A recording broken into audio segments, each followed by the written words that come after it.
Lalu apa benar Ahmad Dhani melakukan pelecehan dan penghinaan presiden ataukah ada upaya kriminalisasi di balik laporan ini? Telah hadir bergabung Ketua Umum Laskar Rakyat Jokowi sekaligus pelapor Riano Osha. Selamat petang, Bung Riano. Selamat petang, Mas Aiman. Apa yang Anda laporkan?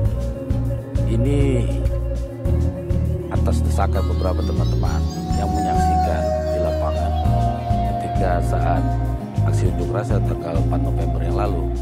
Itu Saudara Ahmad Dhani melakukan orasi politik yang terkesan dan tentunya bisa kita simpulkan itu melecehkan bahkan menghina presiden. Dan ini kan presiden simbol negara. Dengan menyebut presiden dengan kata-kata yang tidak pantas. Presiden dengan kata-kata yang sangat tidak pantas, menyebut dengan sebutan binatang dan sebagainya. Kami sebagai warga negara Indonesia tentunya yang notabene juga kebetulan adalah relawan Jokowi JK. Ini tidak bisa menerima ini. Kami tersinggung, terus terang.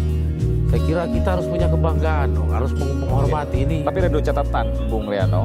Yang pertama adalah, kalaupun ada penghinaan harus dilaporkan oleh presiden itu sendiri. Kemudian yang kedua, yang dipermasalahkan oleh, yang dipermasalahkan oleh pihak Ahmad Dhani adalah bahwa video itu bukan video asli yang dijadikan dasar pelaporan. Apa jawaban atas dua hal ini? Saya kira semua rakyat sudah lihat lah ya. Ini publik yang sekian banyak itu menyaksikan, dan ini sudah jadi viral di macam-macam medsos soal ini. Saya kira tidak ada itu istilah potong-potong. Pasti nanti kalau dia bilang itu dia jawab aja sama polisi, iya kan?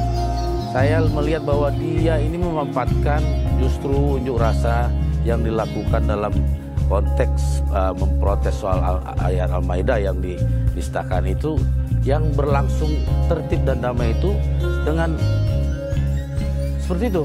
Artinya dia menodai aksi unjuk rasa itu dan berusaha untuk melakukan penghinaan, pelecehan, bahkan penghasutan kepada masyarakat.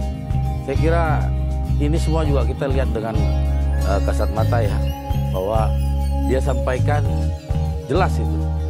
Saya ingin katakan sebelumnya dia bilang presiden tidak menghormati ulama, baik dan lain-lain.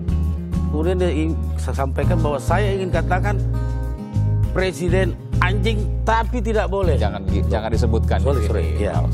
Saya mohon maaf saudara, dan sekali lagi saya ingatkan kepada Bapak jangan menyebut kata-kata yang sana. Saya tekstualnya karena kalau Bapak menyebutkan sekali lagi saya tutup dialog ini. Baik. Artinya kalau kata-kata itu dia sampaikan, kemudian dia katakan tidak boleh, tapi dia sudah ucapkan. Sama dengan misalnya saya pukul Mas Aiman, ya kan? Terus saya bilang itu nggak boleh, tapi Mas Aiman udah benjut saya pukul. Ya. Ini kan bukan pendidikan politik yang baik buat masyarakat. Itu kemudian yang disampaikan, yang dilaporkan. Tapi kemudian proses pelaporannya harus dilakukan oleh Pak Jokowi sendiri, atau minimal ada kuasa dari Pak Jokowi. Sekarang saya tanyakan, ada kuasa dari Pak Jokowi? Tidak, ini saya kira pasal 207 itu masih berlaku karena MK itu hanya menyarankan perubahan pasal 207 itu melewat proses legislasi, bukan lewat judicial review di MK, sehingga itu belum dilakukan. Jadi masih bisa digunakan.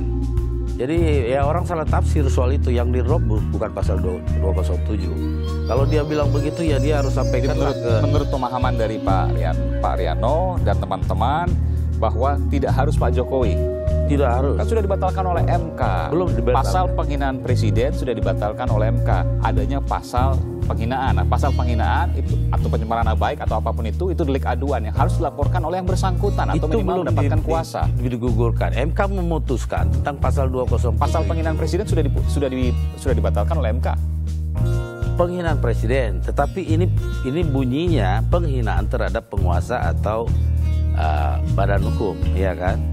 Ini kan artinya masih bisa diberlakukan tanpa harus menjadi delik aduan, masih delik umum dia. Oke, kalau seandainya nanti memang ada hambatan pada saat pelaporan karena tidak ada kuasa atau karena tidak dilaporkan langsung oleh Pak Jokowi, apa yang dilakukan oleh teman-teman? Ya kita akan lihat, tapi saya kira ini diproses karena kami lakukan laporan di Mapolda Metro Jaya itu diterima dan diproses. Bahkan saksi-saksi diperiksa untuk itu. Ya kan, artinya saya kira siapapun merasa keberatan lah, kita sebagai warga bangsa ini yang punya pride, punya kebanggaan terhadap bangsa dan pemimpin negara ini tentunya tidak ingin lah pemimpin atau simbol negara ini dilecehkan begitu saja. Dan saya kira ya upaya-upaya itu justru menodai apa yang dilakukan oleh umat Islam pada tanggal 4 November yang lalu. Dan apa yang disampaikan ini sangat bertolak belakang dengan justru performan Islam. Tidak ada ulama habaib yang bicara kotor seperti itu. Ada berapa jumlah pelapor saat ini sampai detik ini? Dari kalau Pak Riano Osa itu dari Laskar Rakyat Jokowi, ya. Ada juga dari Projo. Ya. Bisa disebutkan ada berapa laporan atau berkerucut atau mengerucut jadi satu laporan? Kita datang rame-rame, cuma laporannya satu. Oh, Hanura itu laporan kalau beda? Yang kemarin ya. Nah, itu Hanura baru hari ini. Jadi ada 2 laporan. Bahkan ada beberapa juga sampai di daerah juga saya dengar itu juga mulai melaporkan. Kalau yang kemarin selain Bapak ada siapa lagi? Hanya saya kalau kemarin. Projo? Projo itu ya bersama Projo saya mewakili dan kemudian banyak teman-teman dan Relawan Jokowi lah. Ya, yang menjadi saksi. Baik, terima kasih. Pak Riano Osa, Ketua Umum Laskar Rakyat Jokowi. Dan mudah-mudahan jangan pernah diulang lagi di tempat lain. Oke. Terima kasih.